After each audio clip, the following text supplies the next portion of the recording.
Olá, meu nome é Tyler, sou aluna do primeiro período de Direito da Unitins e eu vou continuar falando sobre o livro O Povo Brasileiro, do Darcy Ribeiro. Nele eu vou falar sobre os afro-brasileiros. Quando os pretos vieram para o Brasil, trazidos da costa ocidental africana, eles poderiam ser separados em 3 grupos com relação aos seus tipos culturais.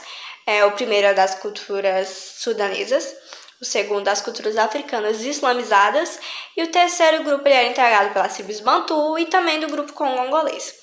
E esses pretos, apesar da ação deles como agente cultural ter sido bastante passivamente forçada, eles também tiveram importância crucial dentro da sociedade, tanto por atuarem como classe trabalhadora, quanto por introduzirem aos poucos os seus tons de peles escuros na grande junção que viria a se tornar o Brasil. E aí, quando esses pretos eles foram capturados aleatoriamente, ocasionou que no mesmo local ficassem misturados tribos rivais e também povos com dialetos divergentes. E isso, associado a essa diversidade linguística, associado às hostilidades que eles traziam já da África, ocasionou que não houvesse a criação de nenhum núcleo que preservasse essa herança cultural africana.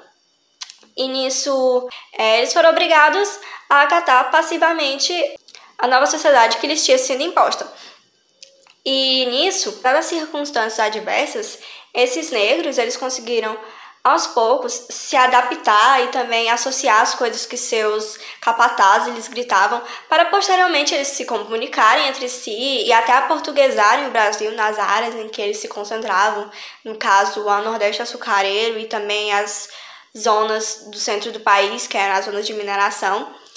E nesses lugares, eles acabaram por criar um modo brasileiro de ser e de fazer as coisas do modo simplificado. E nisso, o negro ele sai da condição de boçal, que não falava nada do português, que estava totalmente preso à sua cultura, para o papel de um ladino que já sabia mais um pouco da cultura brasileira, que já falava um português trôpego. E nisso ele conseguiu influenciar ativamente, tanto na sua cor, tanto na sua cultura, tanto nos seus ritmos, quanto nos seus gostos, nos lugares em que ele se concentrava. E essa herança africana, metade cultural, metade racial, foi aos poucos se associando à religião indígena.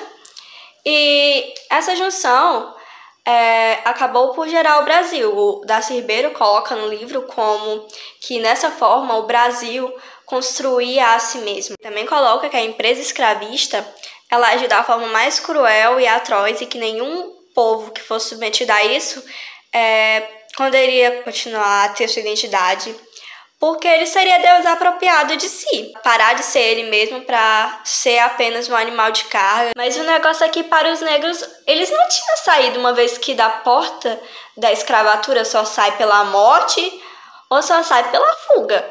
E muitos negros tentaram passar, tanto os negros quanto os índios tentaram passar por essa porta que é estreita, que é difícil de passar, e muitas vezes era bem melhor do que viver aquela vida. E a ideia de fazer isso era tanta que eles eram vigiados 24 horas por dia, porque na primeira oportunidade que tivesse, eles iriam correr atrás do que eles queriam. Então, o destino desses negros era morrer de exaustão, ou pela morte, normal, ou pela fuga. Era morrer.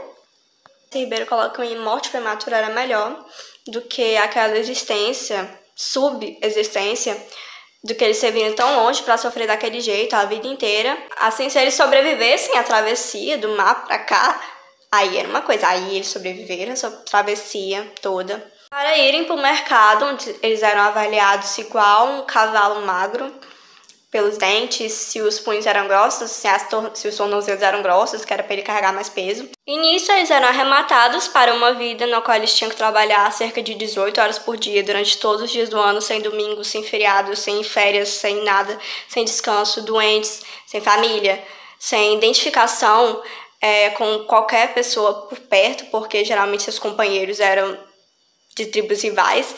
E eles viviam essa rotina para levar as chibatadas diárias, a da semana, que era para ficar esperto, nem pensar em fugir. Se o negro chamasse a atenção demais, eram amputados os dedos, levavam um tiro nos seios e até mesmo os açoites no pelourinho.